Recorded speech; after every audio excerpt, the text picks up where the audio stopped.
days. 2 days. Had recently graduated from NYU, had gotten on the subway, as you often did.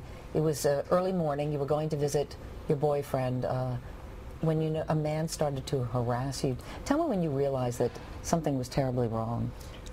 The second I realized something was terribly wrong was that I felt someone touching my feet, and I just thought someone had, brushed me with their foot, and I noticed that the only person sitting in the subway was sitting in a place where they could have not touched my feet, so I realized it was someone touching me with their hands. And when I attempted to get off the train, this person touched my feet again, and when I turned back to yell at him, I ended up missing my stop, and I was alone in the subway car. It's like 2 in the morning at this point, right? Yes, that's correct. And I was terrified. I just couldn't wait to get off the train at the next station and just, run away from him. You do get off the train. You realize he is following you. You run up the steps. There is a transit worker in a ticket booth. You connect with him. Your eyes connect with his. At that point, what were you thinking? I actually was thinking, oh, thank God, I'm saved. Someone's here that can help me. This is just going to be done in no time, and I'm finally safe. Did you scream out? Yeah, I was screaming help and crying out at the top of my lungs. The assailant grabbed you in a bear hug, pulls you back down the staircase. What happened at that point? Well, after he pulled me down the stairs, he proceeded to rape me at the bottom of the stairwell. He also hung you over the tracks at one point. That's right. I was screaming and crying and begging him to stop. And he said, if you continue screaming, I'm going to have to do something. And I couldn't stop crying, so then he literally took me by the scruff of my neck and my jacket and put me over the tracks at like a 45-degree angle and said, don't scream again or else I'm going to let go. Another train comes into the station. The conductor sees something going on. He does exactly what the man in the ticket booth did.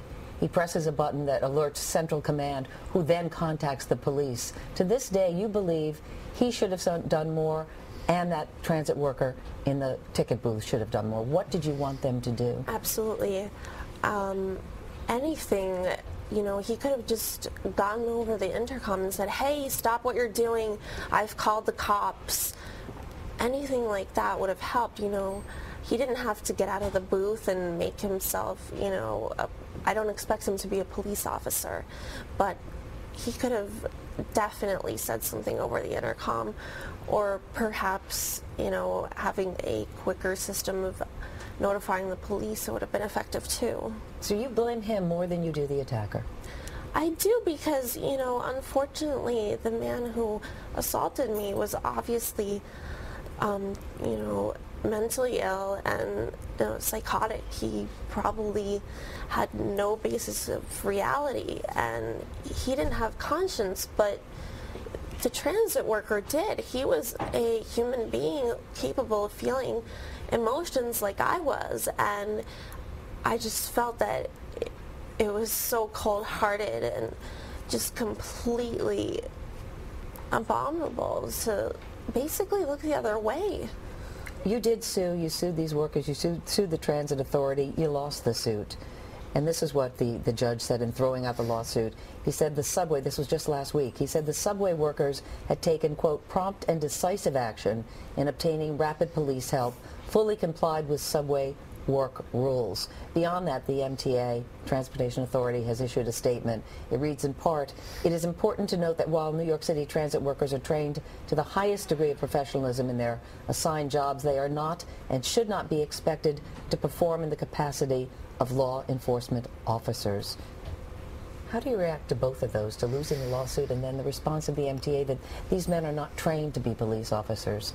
They did what was required of them.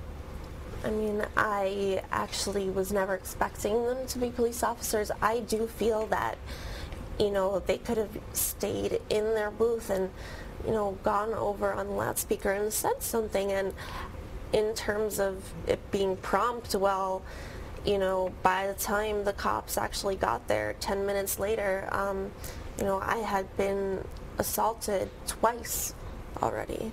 And hearing the decision last week about the case, it broke my heart.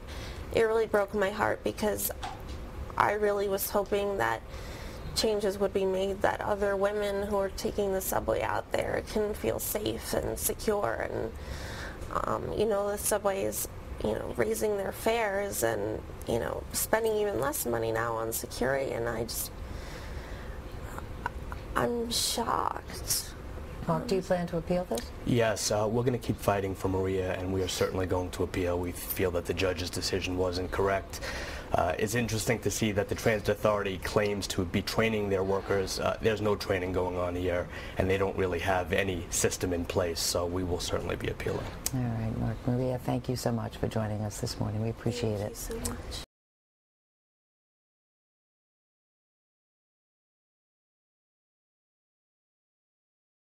It was just another typical Monday. Checking email, IMs, and spreadsheets. Then he clicked Scott Trade. Suddenly I was trading stocks, managing mutual funds, and working on retirement strategies.